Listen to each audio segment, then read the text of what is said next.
Kami dari kelompok 2 akan menampilkan drama kami yang judul Bilal bin Rabah. Kami menggunakan metode monolog, yaitu hanya narator saja yang berbicara. Di drama ini tokoh-tokohnya Bilal bin Rabah, yaitu Darel, Umayyah bin Khalaf, Aryo, ada Al-Gojong 4, Arman, Alfian, Juna, dan Azam. Abu Bakarnya Atala Zaidan, Abdullah bin Zaid, Andra, Umar Faiz, dan pemuda dalam mimpinya Arfa.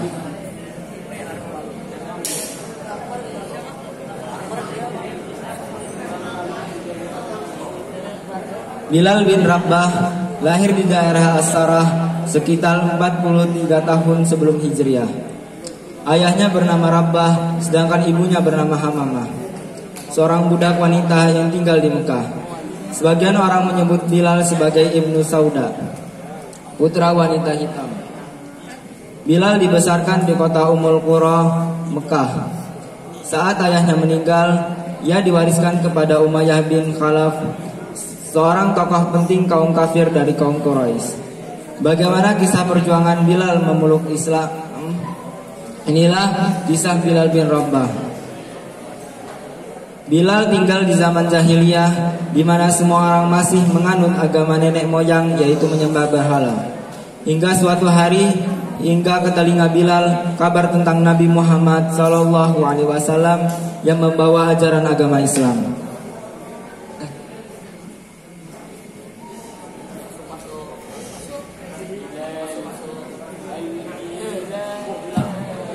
Orang-orang Mekah banyak yang membicarakan Rasulullah, tak terkecuali Umayyah bin Khalaf, majikan Bilal. Bilal mengetahui bahwa mereka kagum dan tidak habis pikir terhadap ajaran yang dibawa Nabi Muhammad.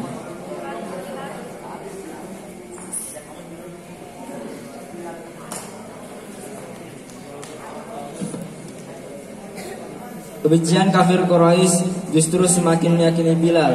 Ia yakin bahwa agama yang dibawa Nabi Muhammad adalah sebuah kebenaran nyata. Dan ia berkata, "Aku sangat ingin sekali bertemu Rasulullah dan menyatakan keislamanku."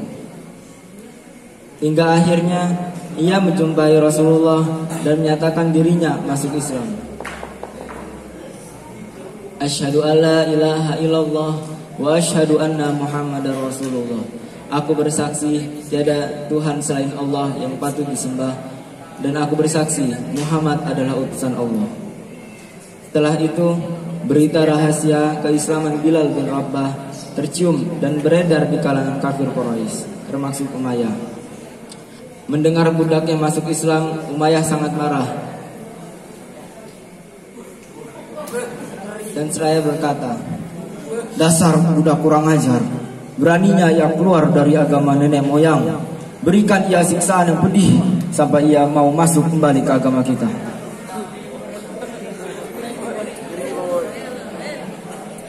Bilal bin Rabah kemudian disiksa oleh Umayyah tanpa henti. Leher Bilal diikat dengan tambang dan dia diseret seperti binatang hingga terus kujur tubuhnya berdarah. Sorenya, Bilal dibawa ke Ramda, suatu tempat yang permukaan tanahnya rata dan berpasir panas di atasnya.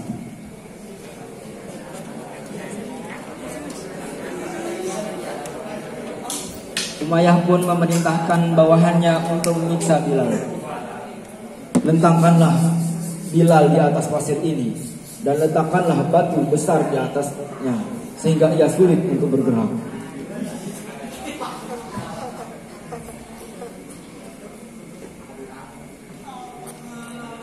Bawahannya pun mengikuti perintah Umayyah. Siksaan kejam itu terus diulangi setiap hari untuk memaksa Bilal kembali memeluk agama nenek moyangnya. Umayyah pun berkata kepada Bilal, "Wahai Umayyah, katakanlah Latah dan Uzza jika kau tak ingin mendapatkan siksaan yang pedih seperti ini." Namun Bilal tetap mempertahankan keimanannya dengan menyebut Ahadu Allah, Ahadu Ahad. Berita ini sempat sampai ke telinga Abu Bakar.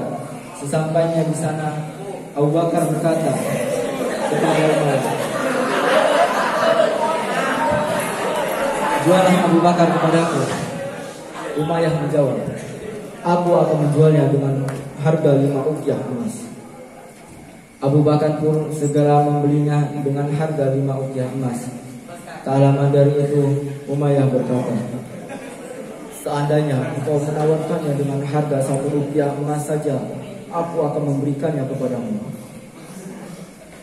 Abu Bakar pun menjawab, "Meski kau menjualnya dengan harga 100 uqyah emas pun, aku akan tetap membelinya."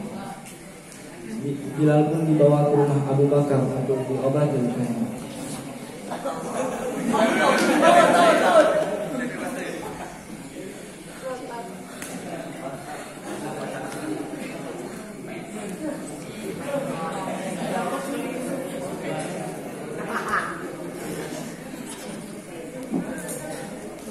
Pada saat Rasulullah hijrah menuju Makkah, Bilal senantiasa menemani dan menjaga Rasulullah kemanapun, termasuk dalam setiap peperangan.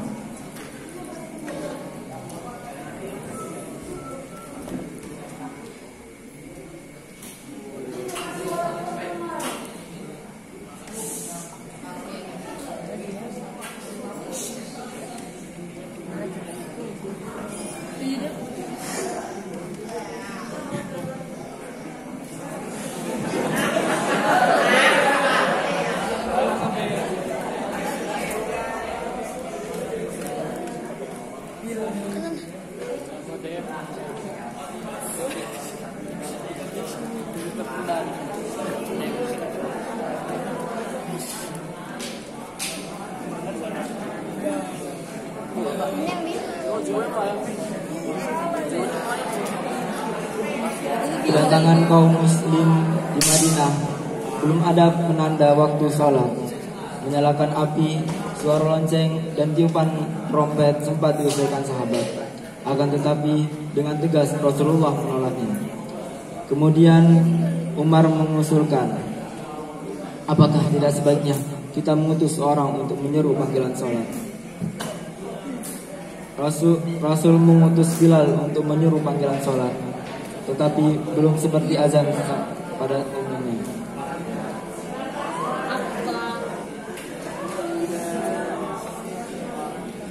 Mereka pun kembali ke rumahnya masing-masing.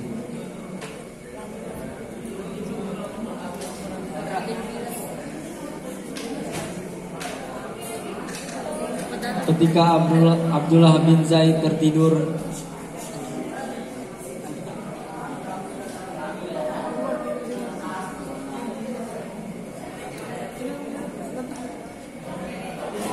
lalu ia bermimpi seorang berjubah hijau yang membawa lonceng. Abdullah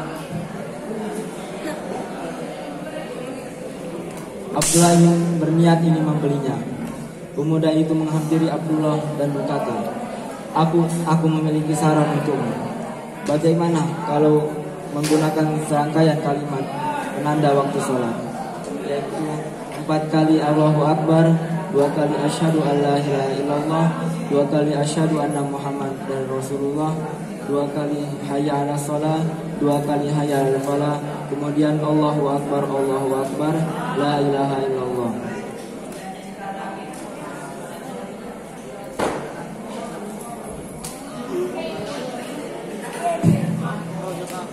Keesokannya Abdullah menceritakan mimpinya.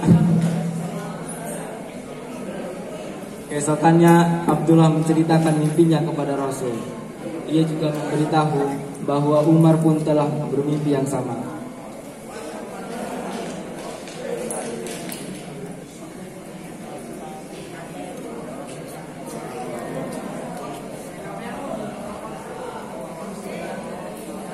Rasulullah pun bertanya kepada Umar tentang mimpinya. Lalu Umar menjawab, "Sungguh Bilal bin Zaid lah yang mendahuliku. Karenanya aku pun jadi malu.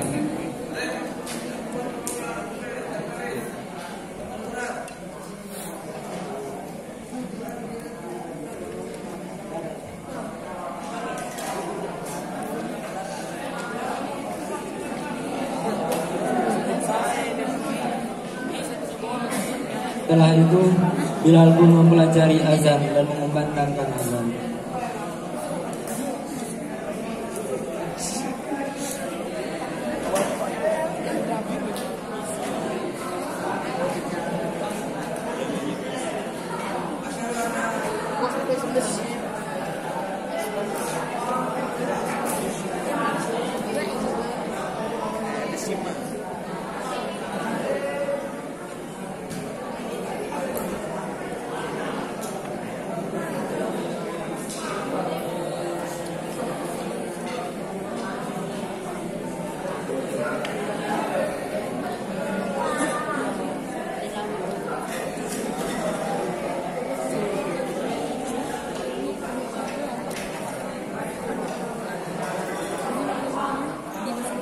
Terima kasih kawan-kawan maupun para juri yang sudah mau mendengarkan dan mau melihat penampilan kelompok kami.